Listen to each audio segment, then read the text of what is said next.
Welcome back. A key element of the president's health plan has been shot down. The public option was rejected yesterday by the Senate Finance Committee, big time.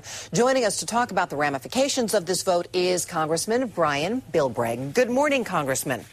Good morning, Sandra. The vote, did it come as a surprise to you?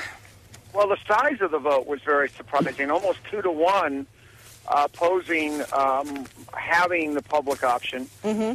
So, yeah, that was pretty substantial. The fact that it went down wasn't as surprising as just the magnitude, the numbers that drove it down. 15-8 to reject the public option. So basically, this clears the way for Senator Baucus now to introduce his plan again on Friday. Is that what's happening?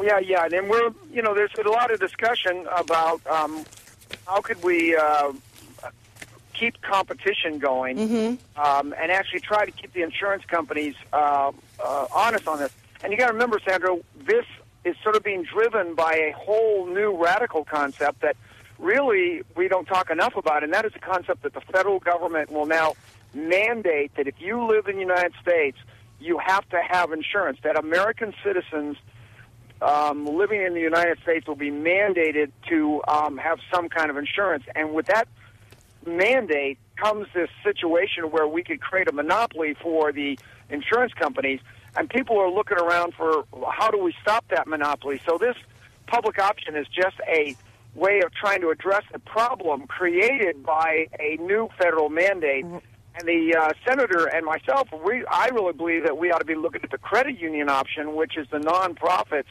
a co-op kind of thing, to be able to not only give one more option, but possibly give hundreds of more options of allowing people to pool their resources and compete against the insurance companies rather than having the federal government get into it. Now, the public option may be dead in the Senate, but Nancy Pelosi says that it is still alive in the House, and a vote's going to be taken on that, or is going to be brought to the House floor shortly. What do you think is going to happen there? I think it's absolutely right that she's going to push that. I think you're going to have many Democrats vote against it, especially those in moderate districts.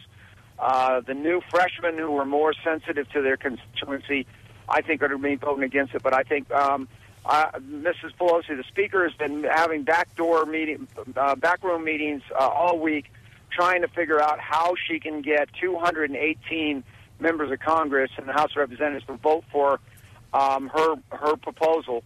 And as soon as she gets that 218, I have to think she will bring it up. Sadly, nobody's talking about giving the American people time to see whatever is going to be voted on. And that's one issue that's raising its head. You've got a Democrat named Brian Baird from Washington who's actually got a bill that says you got to give 72 hours for members of Congress to read it. And we've actually got Jerry Lewis in California working with some Democrats to say the American people should have 30 days to look at something before we start passing laws that are going to be around for 50 years. Right. That was the other big news to come out of Washington yesterday. And, you see some of the legislation, some of the stacks of paperwork that legislators have to go through. You can't possibly expect Americans to go through that in 24, 48, 72 hours. You need more time, right?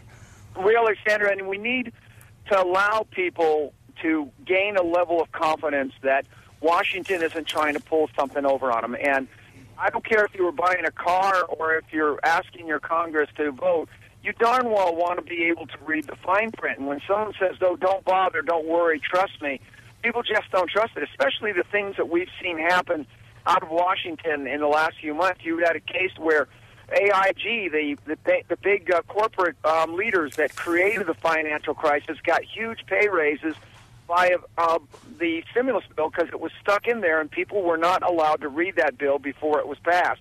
American people now are saying, look, no more of that. We want the time to see the facts before anybody votes on something. Well, one thing is for sure, we can expect more intense debate as people continue to talk about public insurance proposals. Congressman Bilbray, thank you so much for taking time out of your busy day to speak with us. Appreciate it. No problem. God bless you, Sandra, all right. And enjoy your day. Thanks so much. You too. Congressman Bilbray talking to us this morning live from Washington. All right.